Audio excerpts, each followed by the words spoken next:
Cześć, witajcie na kanale Kwadron. Ja jestem Kamila Burzymowska, a moim gościem jest Dero. Witam serdecznie. Dero, czy mógłbyś nam powiedzieć kilka słów o sobie? W jakim stylu tatuujesz? Skąd przyjechałeś?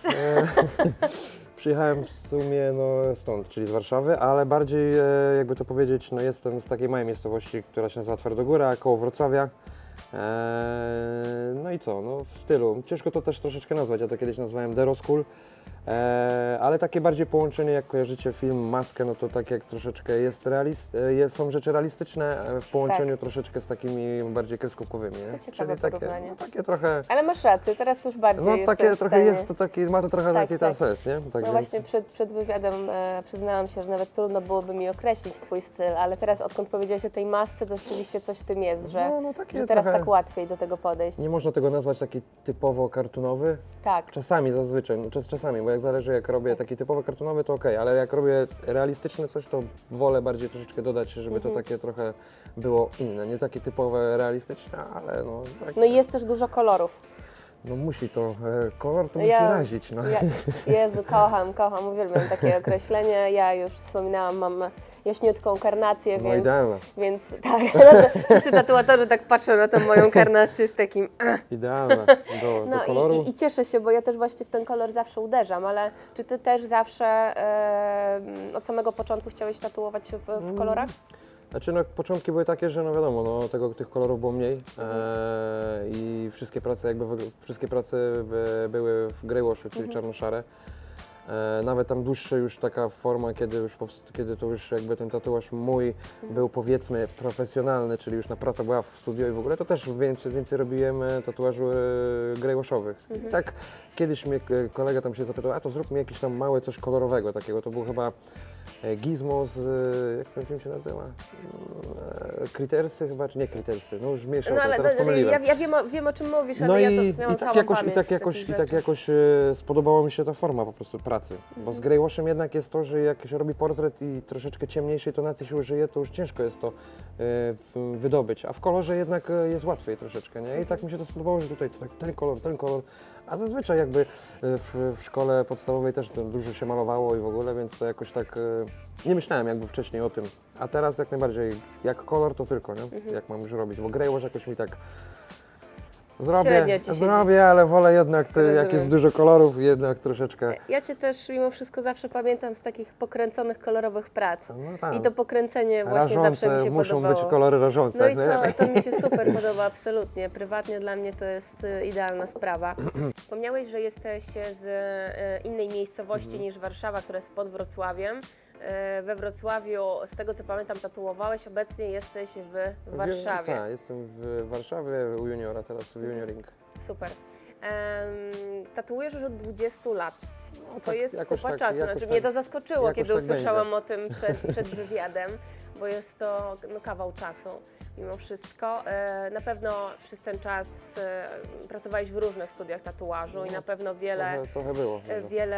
wiele etapów takich w Twoim życiu było bardziej znaczących, biorąc pod uwagę Twoją przygodę z tatuowaniem. Które takie momenty w Twoim życiu, które kooperacje bądź pracę z jakimi tatuatorami dała Ci taki kop do działania albo która Cię nauczyła czegoś nowego? Na pewno, że tak powiem, praca w rock'n'rollu z Punchem, pozdrawiam serdecznie. Ja też. Dużo mi to dało, jakby wymiana, bardzo się zakumplowaliśmy, jakby też to tak dużo dało wymiany wspólnej, nie? Dużo on wniósł jakby w tą pracę moją, jakby dużo tłumaczył, co należy robić na co trzeba zwracać uwagę i to dużo dało, zwłaszcza też, że tam dużo przewijało się tatuatorów takich znanych, nie? Dużo dobrych tatuatorów. dobrych i nie było jakby miejsca na taką jakby, że tak nazwę, ubogą pracę, nie? Tam zawsze był poziom 100 albo 150, każdy dawał z siebie jak najwięcej. Kojarzę te czasy, kiedy tam był pan. W tym miejscu jakby, to miejsce chyba dużo jakby dało do rozwinięcia. Później wiadomo, po tym jak miałem swoje studia, to też się przenieśliśmy wszyscy razem, też jakby wspólna praca, jakby, to tu mogę powiedzieć, że jakby ta osoba jak najwięcej wniosła w rozwój. Twój rozwój. Tak. Co Cię na co dzień inspiruje? Takie, może powiedzieć, takie trochę trudne, może nie trudne pytanie. Wiesz, jak patrzę na Twoje kolorowe prace, to na pewno mam wrażenie, że inspirują Cię jakieś takie różne dziwne, kwaśne pomieszania kolorów. To też. Czy może nawet komiksy? Nie wiem, czytasz komiksy, czy nie bardzo? Trochę czy... tak, nie mogę powiedzieć, że jestem jakimś fan, znaczy lubię, ale nie jestem turbofanem komiksów, nie czytam ich tak za wiele, ale bardzo lubię jakby, może to nie ciężko nazwać inspiracją, ale lubię projektować rzeczy, które są nieoczywiste, jakby takie coś, co człowiek by nie zrobił sobie na ciele, albo nie wiem, no takie trochę inne, trochę takie nie z tej ziemi powiedzmy, no takie troszeczkę pokręcone, nie? Duża ilość kolorów rażących, tak mi się wydaje, coś takiego bardziej, nie nazwałbym tego surrealistycznych rzeczy, no bo to raczej troszeczkę coś innego, ale takie coś, co jest jakby nieoczywiste, nie? No to też wszystko zależne jest od wyobraźni jakby, nie? No można na przykład zwykłą szklankę, która jest szklanką, można ją zrobić w formie takiej, gdzie po prostu to zależy od naszej wyobraźni, nie? Każdy mógłby sobie ją wyobrazić i wtedy to można przełożyć na projekcik, tak? Więc Tak, no, ja bardziej wolę takie troszeczkę, jak to się takie rzeczy, takie bardziej, tak jak teraz ostatnio rzuciłem flesze na walentynki, które w ogóle były trochę takie, no nie walentynkowe, ale takie... Twoje były, to jest Można najważniejsze. tak to nazwać, no. Były Twoje i to z pełną stanowczością można powiedzieć. Co pomaga Ci w takiej codziennej pracy? Nie wiem, muzyka, słuchasz sobie muzyki w trakcie, czy właśnie rozmawiasz sobie z klientami? Co Ci jakoś tak pomaga? Teraz tak bardziej, kiedyś tak miałem, że przy rysowaniu jakby i przy tatuowaniu też jakby tu dużo muzyki. No wiadomo, no w studiu dużo muzyki się słucha, nie? Po tylu jakby latach słuchania tej muzyki, wiadomo, że tej muzyki jest bardzo wiele, No tak. ale jakby tak troszeczkę teraz uciekłem od muzyki i przy rysowaniu, na przykład przy tworzeniu projektów wolę jakby sobie włączyć jakąś bajkę, serial, coś w tym rodzaju, jakiś film i żeby tylko po prostu leciało coś w tle, nie? Tak więc Rozumiem. w ten sposób. Nie ma tak jakby... Ja tak mam, jak śpię. Też fajnie, jak coś tam sobie w tle poleci, ale... bez szybciej przesady. można zasnąć. O, tak więc myślę, że nie ma tam jakiegoś takiego głębszego tematu w tym. Rozumiem, ale można, myślę, śmiało powiedzieć, że sprzęt, jakim tatuujesz, pomaga Ci rzeczywiście w tym, żeby ta praca była No, łatwiejsza, przyjemniejsza i... teraz tak to wszystko poszło do przodu, że wiadomo, no jednak pomaga nam to i ułatwia tą całą pracę. Więc, Kiedyś no, na pewno było trudniej. No teraz nie ukrywając, można używać jednej maszynki i robić cały tatuaż jedną maszynką. Kiedyś to wiadomo, no Trzeba było 5 mieć maszynek, tam ja i taką igłę, tam ja taką, no Tak, to to troszeczkę pamiętam. inaczej, nie? Tak więc no na pewno to pomaga.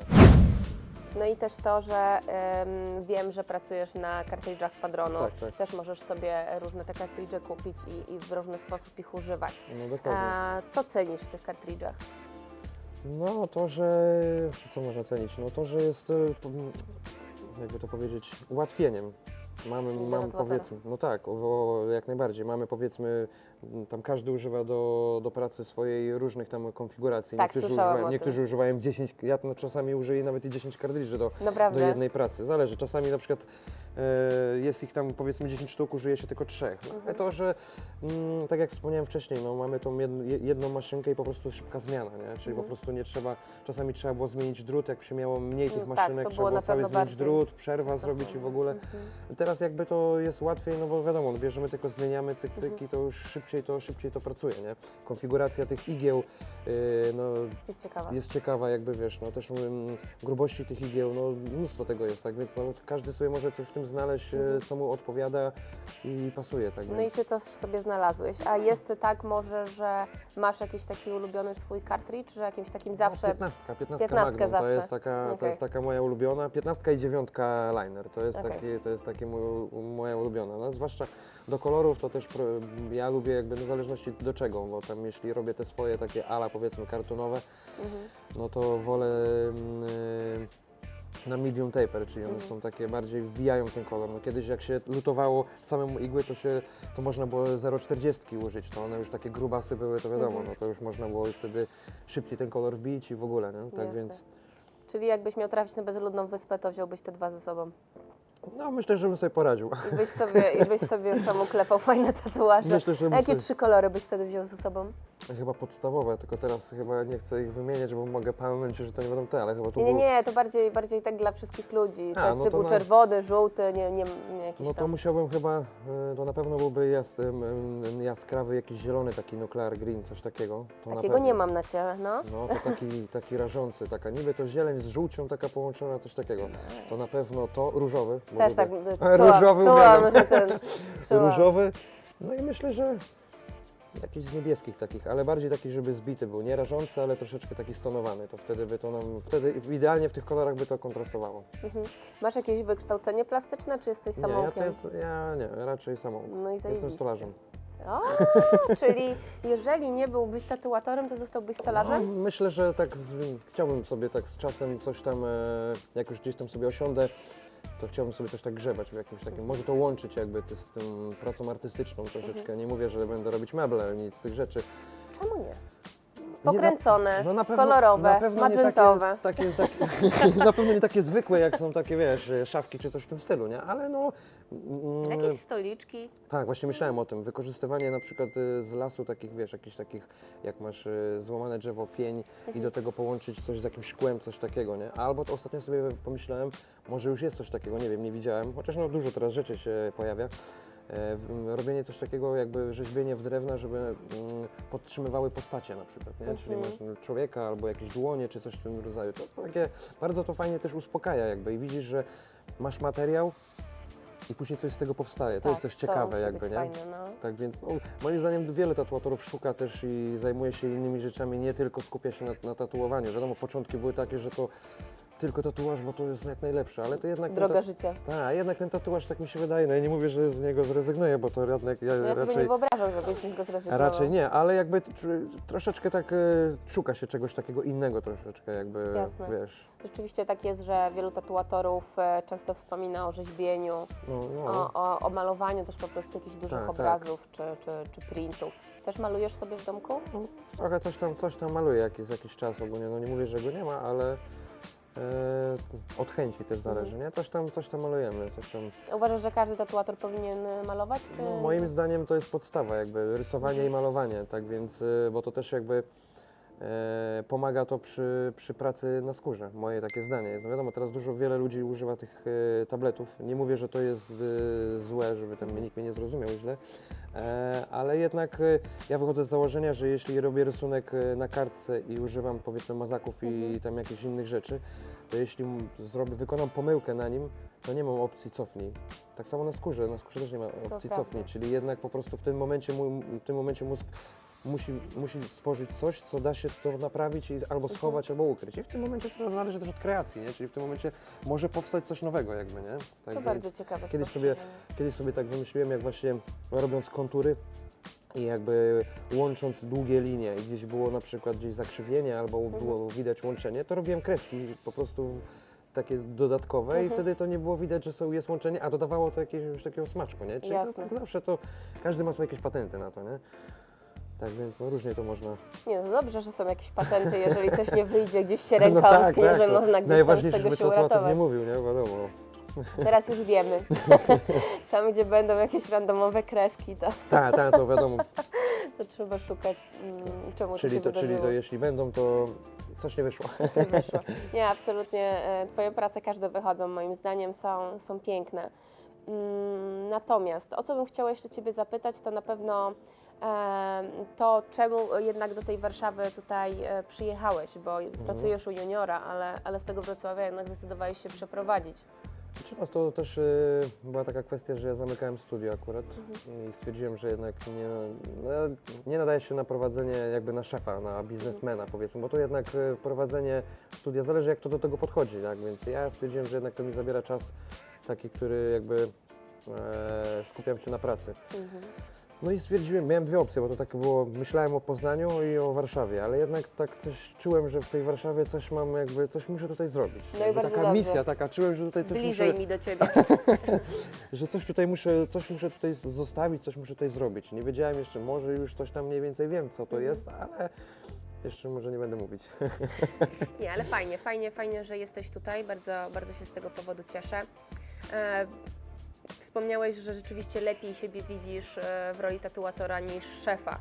No, Czyli jak miałeś swoje studio tatuaży we Wrocławiu, zatrudniałeś kogoś, czy tylko... tak, było tam nas bodajże do maksimum doszło nas 9 osób, jakby nie dochodziło do 9 Oj, osób, to nie? naprawdę... No to już dużo jest ludzi. jakby dosyć dużo, nie? Wcześniej tam początki było, tam nas było 3 czy 4 bodajże i tak się rozwijało to pomalutku, nie? Ale jednak to nie dla mnie, tak, Nie ja dla to ciebie. tak twierdzę. Wolę jednak się skupić na pracy niż na prowadzeniu jakby Biznesu. całego tego. No ale to można też pogodzić, wiadomo, jak się ma odpowiednie osoby też do... Odpowiednich ludzi Tak, oczywiście. no to współpraca wtedy jest większa, nie? Tak No więc... tak, spójniejsza na pewno Tak, i szybciej dokładnie. to wszystko wychodzi. Natomiast myślisz, że jeżeli rzeczywiście znalazłbyś odpowiednich ludzi, to wróciłbyś kiedyś do prowadzenia studia, czy już wiesz, że to jest całkowicie nie dla Ciebie Nie, no. i fajnie jest pracować u kogoś i się skupić tylko i wyłącznie na To pracy? różnie to ludzie podchodzą, bo to wiadomo, każdy myśli, a jak mam pracować u kogoś, to komuś tam oddaję czy coś, ale to też zależy jakby od całego klimatu studia, tam gdzie się człowiek znajduje. Tak więc no, ale czy miałbym, nie wiem, tego ciężko tak powiedzieć. Na dzień dzisiejszy to na pewno nie, ale wydaje mi się, że chyba raczej już nie... Nie zawsze, wrócisz do tego. no, raczej nie, zawsze marzyłem, może to za duże stwierdzenie. Takie każdy chyba tatuator swój ma wyobrażenie jakiegoś takiego swojego studia, coś na tym będzie. Ale raczej ja jakoś chyba na razie zostaję tu, gdzie jestem i jest mi... Jest dobrze. Tak, Choć jest mi- lubisz zmiany. No, trochę tak. Dobrze, trzeba coś zmieniać, żeby się No rozwijać. tak, dokładnie, to nie może człowiek stać w miejscu, tak więc Jasne, że tak. nudy by były, nie? To prawda. Tak mi się wydaje. Wspomniałeś, że dla wielu tatuatorów marzeniem jest mieć swoje studio tatuażu. I często jest tak, że rzeczywiście jak z nimi rozmawiam i zadaję takie proste pytanie, gdzie widzisz siebie za 10 lat, to właśnie odpowiadają tak, że widzę siebie w swoim studiu, które jest w ogóle, wiesz, wymarzone, zajebiste i już wszystko jest super. A gdzie Ty siebie widzisz za 10 lat? Ciężko to powiedzieć, bo jakby nie wychodzę tak aż do przodu, więc nie wiem, co się będzie działo za 10 lat i ciężko mi powiedzieć. Na pewno nie, na pewno tak na dzień dzisiejszy to na pewno nie w moim wymarzonym studiu. Tak, No tak, tak tam więc siebie nie widzisz. nie, jakoś tak, no nie wiem, no ciężko to powiedzieć, nie? Jakby, No. Lubisz podróżować? no teraz jakby przez tą sytuację, którą wiadomo, troszeczkę osiadłem, i jakby nie wyjeżdżam, ale był okres, gdzie bardzo dużo jakby zwiedziłem trochę Europy, po tych konwencjach trochę pojeździłem, więc troszeczkę tego było. Nie ukrywam, że lubię jakby podróżować i poznawać nowych jakby ludzi, tak więc... Jaki Jak był Twój najbardziej. ostatni rok? W sumie tak można powiedzieć, to trochę się działo, no bo poznałem dziewczynę, tak więc no co, no... Jak się poznaje dziewczynę, to zawsze To się zawsze- dużo dzieje. Tak więc co, no nie mogę tutaj powiedzieć, że no co, no też zmiana studia, no i co, no to chociaż też troszeczkę może powiedziałem, że dużo się działo, ale też jakby też spokojnie, no bo wiadomo, no, że dużo rzeczy się działo przez ten czas, wszyscy Generalnie wiemy. dużo się tak, działo, tak, więc dużo się generalnie się obecnie dużo dzieje. dzieje, tak więc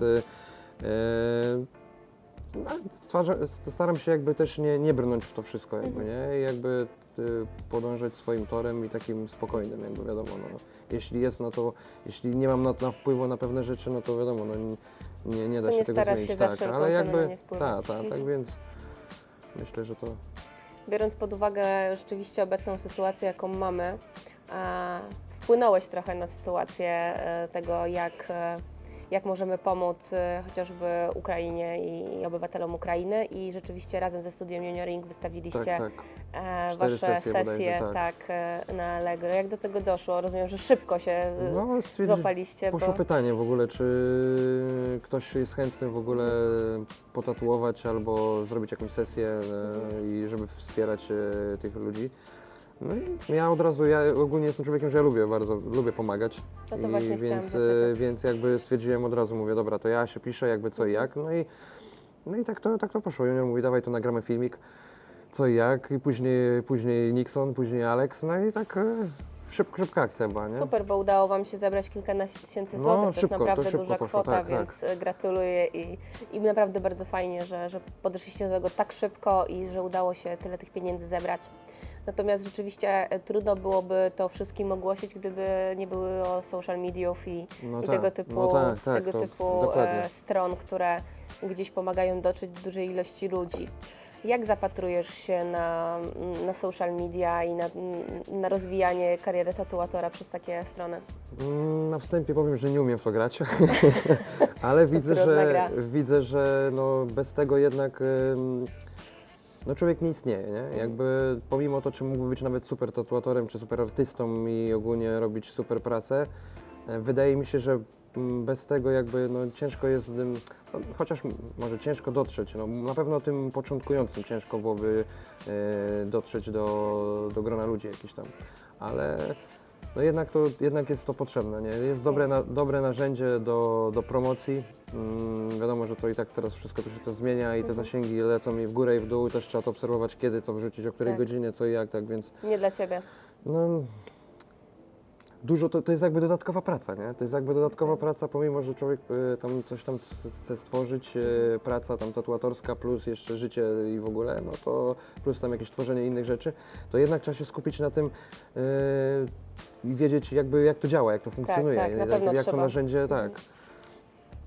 Jak Żeby to dobrze narzędzie- to prowadzić, trzeba znaleźć też na to czas i chęci, ale Tak. jest też trochę tak rzeczywiście, że ocenia się obecnie tatuatora pod kwestią ilości A to, no to obserwujących fakt, tak. na Instagramie i pod tą kwestią Jak też inne rzeczywiście- firmy, nie? Firmy, które po Tak. prostu chciałyby się zająć odpowiednimi osobami, to patrzą pod względem, no widać jakby Tak, masz rację. którzy chcą współpracować nawet z Tobą, to widzą jakby, już nie mówię o jakieś tam sponsoringi i inne rzeczy, ale nawet jakby tam, nie mówię o ludzi związanych nawet z branżą tatuatorską, bo to czasami tak bywa, nawet jak tam człowiek chce pomóc innym ludziom i ktoś jakby patrzy pod względem, właśnie tak jak powiedziałaś, tej ilości obserwujących i w ogóle kto tam, co się dzieje na tym Instagramie, nie? I to też jest troszeczkę moim zdaniem słabe, bo jakby nie patrzy się pod względem tej wartości człowieka, to już troszeczkę moim zdaniem jakby nie to, że zanika, ale no można tak to nazwać troszeczkę. No i wartości pracy przede wszystkim, bo pracę, którą wykonujesz, spokojnie można powiedzieć, że jest fantastyczna i wykonujesz ją bardzo długo, ale biorąc pod uwagę tą ilość lajków, którą Tak, to masz, już człowiek nie powiedzmy, patrzy to- jakby, no to 40 Oczywiście. czy tam 50 czy 100, ale jak już zobaczy, że już jest tam ponad 1000, to już jest... Można by było tak, wtedy tak. powiedzieć, że jest Tak, już że już niedoceniony. jest, tak, to już wtedy jest co innego, a tak to ja tam nie zwracam na to uwagi, no bo no nie zmienię tego, musiałbym nie wiem co zrobić, żeby to jakby zmienić, tak więc... No dobra, ale zacząłeś tatuować 20 lat temu i jak to wtedy wyglądało? Jak wyglądały Twoje No. początki? No to większość to nie, no znaczy już chyba wtedy był internet, tak? Czy jeszcze 20 nie było? lat temu? No był. Chyba był. No był. Ale nie był taki on, no wiadomo, no był ten internet, ale to wpisywało się w...